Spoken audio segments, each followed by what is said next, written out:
Hello guys, welcome to simplified accounts. आज हम जो कॉन्सेप्ट करने वाले हैं वो है एक्रूअल कॉन्सेप्ट। हम अकाउंटिंग के बेसिक कॉन्सेप्ट कर रहे हैं, अकाउंटिंग प्रिंसिपल्स में अकाउंटिंग कॉन्सेप्ट्स, और आज का जो हमारा टॉपिक है वो है एक्रूअल कॉन्सेप्ट। इससे पिछली वाली वीडियो में हमने दो कॉन्सेप्ट करे थे, एक गोइंग कंसर्न कॉन्सेप्ट और दूसरा कंसिस्टेंसी कॉन्सेप्ट। अब हम आए हैं अपने थर्ड कॉन्सेप्ट पे जो कि है एक्रूअल कॉन्सेप्ट, जो कि बहुत इंपॉर्टेंट है। काफी सारी अकाउंटिंग ट्रांजैक्शंस हम इसी कॉन्सेप्ट के ऊपर करते हैं। तो चलिए स्टार्ट करते हैं। एक्रूअल कॉन्सेप्ट क्या होता है? Accrual concept, accrual concept states that all incomes and expenses of an accounting period should be recorded in that particular period only, whether paid in cash or not। इसका मतलब ये है कि हमने जितनी भी हमारी अकाउंटिंग ट्रांजैक्शंस होती हैं एक पर्टिकुलर पीरियड की, यानी कि जितने भी इनकम्स हैं और जितने भी एक्सपेंसेस हैं एक पर्टिकुलर पीरियड के, उसको हम उसी अकाउंटिंग पीरियड में नोट करेंगे, भले ही उसको हमने कैश में पे करा हो या नहीं। यानी कि अगर इनकम है तो हमें कैश में रिसीव हुई है या नहीं हुई है, या एक्सपेंसेस हैं हमने वो कैश में पे करे हैं या नहीं करे हैं, हम दोनों को ही रिकॉर्ड करते हैं। और इसी तरीके से जब हम अकाउंटिंग करते हैं तो उसको हम बोलते हैं एक्रूअल बेसिस ऑफ अकाउंटिंग या फिर एक्रूअल कॉन्सेप्ट। इसको हम एक एग्जाम्पल से समझते हैं। जैसे कि अब क्या होता है कि बिजनेस में जो हमारी फाइनेंशियल ट्रांजैक्शंस हैं, जो भी हमारी ट्रांजैक्शंस होती हैं पैसों को लेकर के, वो दो बेस पे होती हैं हमारी। एक होती है हमारी कैश बेस पर और एक होती है हमारी क्रेडिट बेस पर। तो अब देखिए इसमें फर्क क्या होता है कि जब हम कोई ट्रांजैक्शन कैश बेस पे कर रहे हैं तो उसमें तो कोई दिक्कत नहीं है। जब भी हमने कोई चीज परचेज करी तो उसको तभी रिकॉर्ड कर लिया, या जब सेल करी तो उसको तभी रिकॉर्ड कर लिया, पैसे का लेन देन तभी हो गया।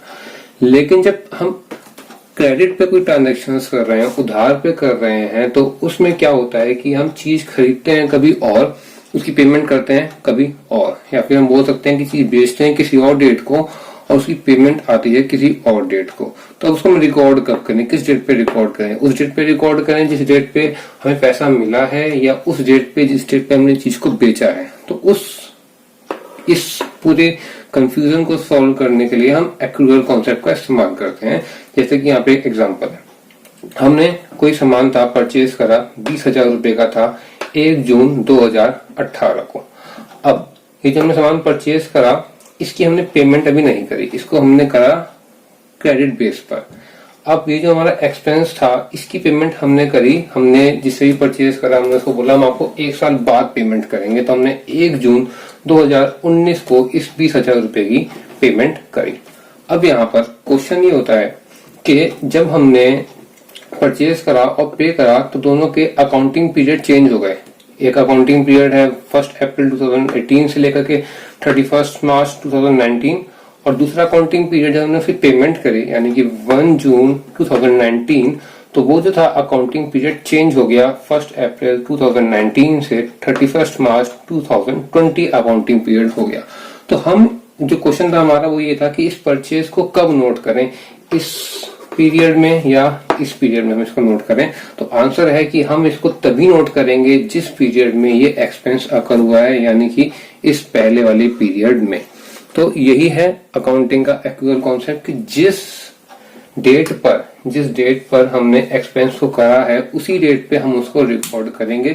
जब पेमेंट करिए तब रिकॉर्ड नहीं करेंगे। जब पेमेंट उसकी हम करेंगे तो हम कैश की जो लेन देन है, जो कैश हमने दिया है उसको रिकॉर्ड करेंगे। जो एक्सपेंस है, या फिर अगर यहाँ पे कोई इनकम हुई होती, हमने कुछ सेल करी होती तो हमें इनकम होती, तो उस इनकम को भी हम 1 जून 2018 को ही रिकॉर्ड करेंगे। कैश की जो रिसीप्टमेंट है उसको हम बाद में रिकॉर्ड करेंगे।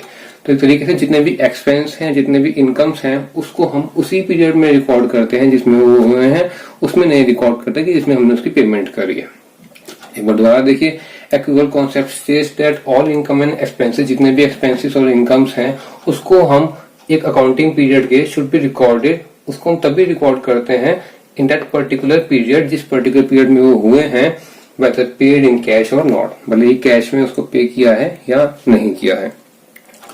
अब इसका एक और इम्प्लीकेशन है, वो क्या है कि हम ऐसा क्यों करते हैं।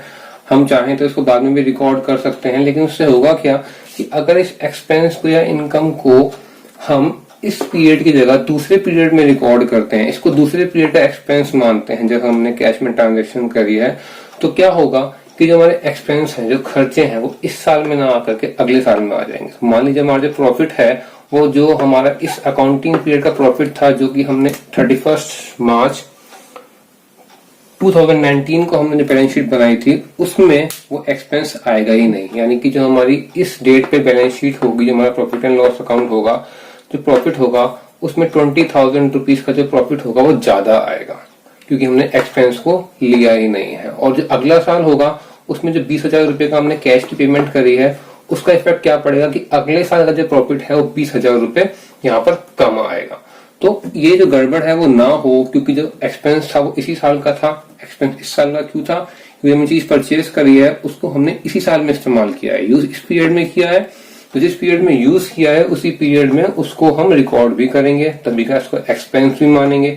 इसलिए गड़बड़ ना हो कि जो हमारे अलग अलग अकाउंटिंग पीरियड हैं उनके प्रॉफिट और लॉस चेंज ना हो, इसलिए हम इस कॉन्सेप्ट को इस्तेमाल करते हैं, इसका यूज करते हैं हमेशा जब भी हम ट्रांजेक्शन रिकॉर्ड करेंगे तब।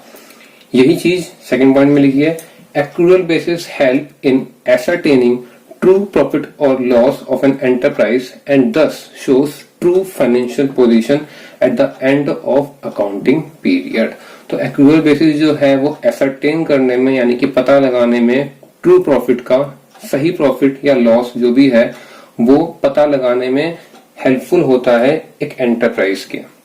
और इस तरीके से अगर हम सही प्रॉफिट और लॉस का पता लगाएंगे तो हम ट्रू फाइनेंशियल पोजीशन दिखा सकते हैं एक फर्म की एंड ऑफ अकाउंटिंग पीरियड में।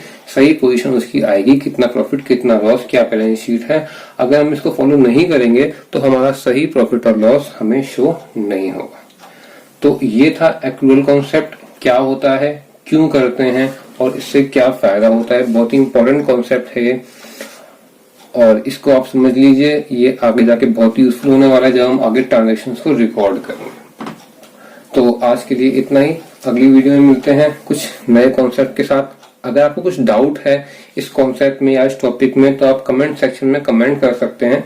जो भी डाउट्स होंगे वो मैं क्लियर करने की कोशिश करूंगा। और इसके अलावा अगर आपको वीडियो अच्छी लगी हो तो वीडियो को लाइक करें, चैनल को सब्सक्राइब करें आगे आने वाली वीडियोस को देखने के लिए। चलिए मिलते हैं अगली वीडियो में। Till then keep learning.